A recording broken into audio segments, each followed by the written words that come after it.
Did you know we have completely ad-free early access to all of our episodes? Well, we do. Not only that, but we have dozens of bonus episodes waiting for you. Head on over to patreon.com/ghosttownpod, and you can check it out for 7 days absolutely free. That's patreon.com/ghosttownpod. We're not in Kansas anymore. I'm Jason Horton. I'm Rebecca Lieb. And this is Ghost Town.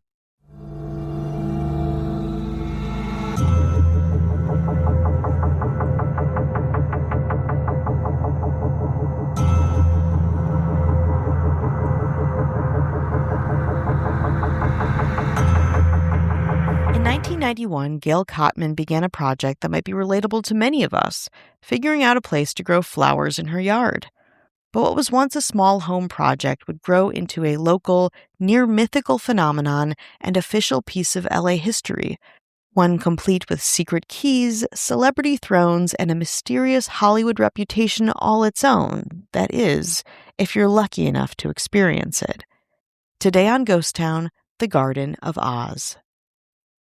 Gail Kottman had always been a fan of The Wizard of Oz, so much so that when she decided to start a garden for her roses, she felt inspired by the movie's aesthetic and story, the tale of a young girl empowered to seek her destiny, work on her own wizardry, and find friendship on her way back home.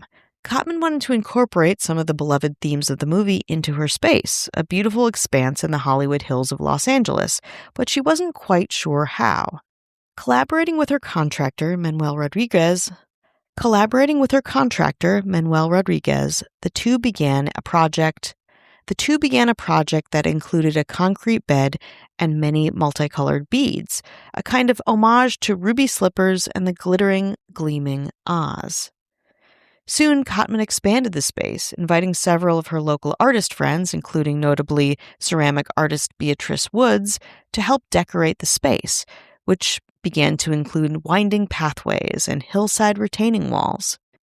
Now, I'm truly not doing this space justice. You have to look online and see photos of it.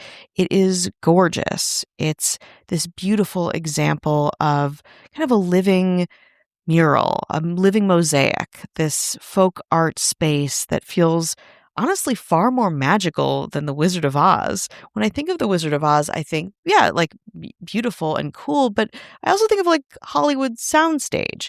This isn't that. This is like high art, gorgeous, secret garden wonderland. And it is, again, a sight to behold that is decades in the making. Combined with the natural beauty of the Hollywood Hills, I'm telling you, I cannot wait to go see it for myself.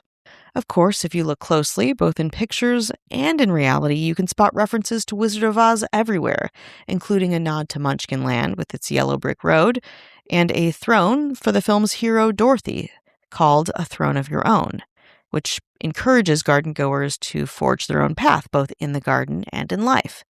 Speaking of thrones, the yellow brick road twists and turns through the garden's thousands of shining tiles, illuminating a crystal ball, a wall of toys, and a mailbox where you can send a letter directly to Oz. And thrones. Many, many, many thrones, made by over 75 different artists, each with a unique design and backstory. There are musical thrones dedicated to Elvis Presley and Duke Ellington, peacemaking thrones dedicated to Rosa Parks and the Dalai Lama. There's also a throne dedicated to Misako Morioka, Kottman's Japanese friend who was a survivor of the bombings of Hiroshima. Kottman later created a counterpart garden in Hiroshima's Four Seasons Park called the Garden of Us. On May 11, 2011, the Garden of Oz was declared Los Angeles Historical Cultural Monument number 996. But the fence surrounding the garden is typically locked. So how can you and me, normies, visit this magical garden? You don't need a pair of ruby slippers to do it, but they probably help. We'll tell you how after this break. The Garden of Oz is viewable from the street, but of course, what's the fun of an enchanted garden if you can't get inside? The garden is located on a narrow hillside street in the Hollywood Hills, not far from the Hollywood sign.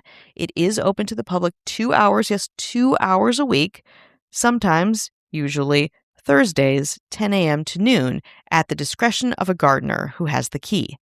No cameras or phones are allowed inside the gate. Reviews of the garden, honestly, just make me want to go more, says Liz E. on Yelp.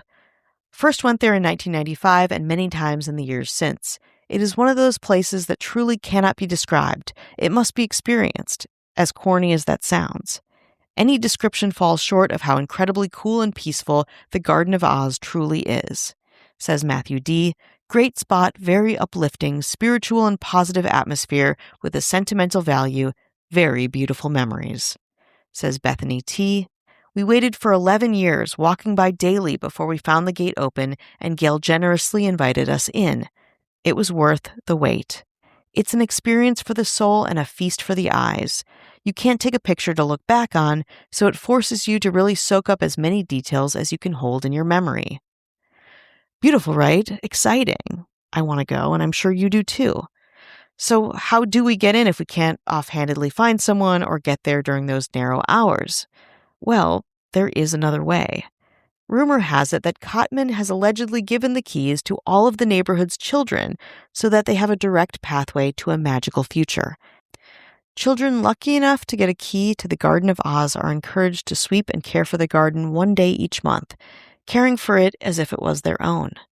Quote, Oz celebrates nature, whimsy, and the child in all of us. It appeals to the inherent sweetness in all of us, said Cotman. You enter the garden in Munchkinland and follow the yellow brick road to Emerald City, where a tile reads, look in the mirror and see who you really are. You are Oz.